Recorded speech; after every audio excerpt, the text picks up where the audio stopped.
Did you see this news about the deep SWE benchmark? You've been seeing a number of people on Twitter talk about this deep SWE. And the short of it was that Opus 4.7 was kind of like, it was hacking the benchmark for the previous SWE test.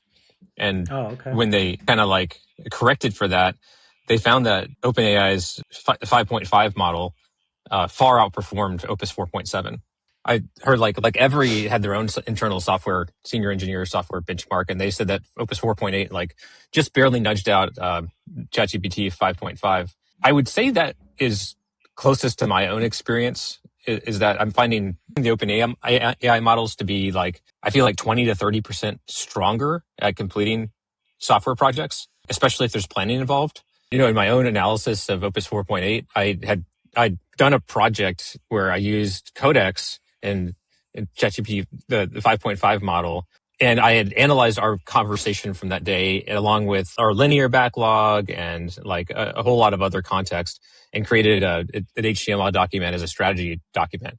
And I kind of did a couple alts on that with Codex. And then I jumped over to to Claude, and I used the Claude desktop with the new Opus 4.8. Like, it was a really disappointing experience.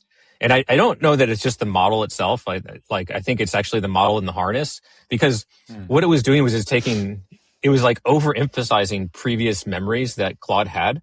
And like it inserted, first of all, I asked it to like review auto transcripts, and it didn't do that. It didn't like pull that context in. Actually I asked it like 2 or 3 times, which I had to ask Codex once. And then it like pulled some old, like from early May, some context that we had from a strategy session, and it like completely overweighted it.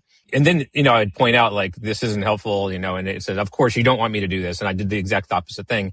And it seemed like more aware of like the problems it was doing, but it was a disappointing Opus 4.8 first experience. Like when I just compare it head to head with the ChatGPT 5.5, the model. Yeah. So I'm going to be doing some coding projects with Opus 4.8 today. And I expect like, it'll be better than Opus 4.7, but I still find myself reverting back to this, like Codex is giving us a better harness. It's a more usable model within that harness. It's better at planning and making sure that you're working on the right stuff. And I'm reverting to Claude with the latest Opus models to say, this is well-defined work. Let's like create a session to do this work, and then in the session, and then start a new session, right? So it's got to be like a little bit more myopic for the harness and the models that Opus gives me.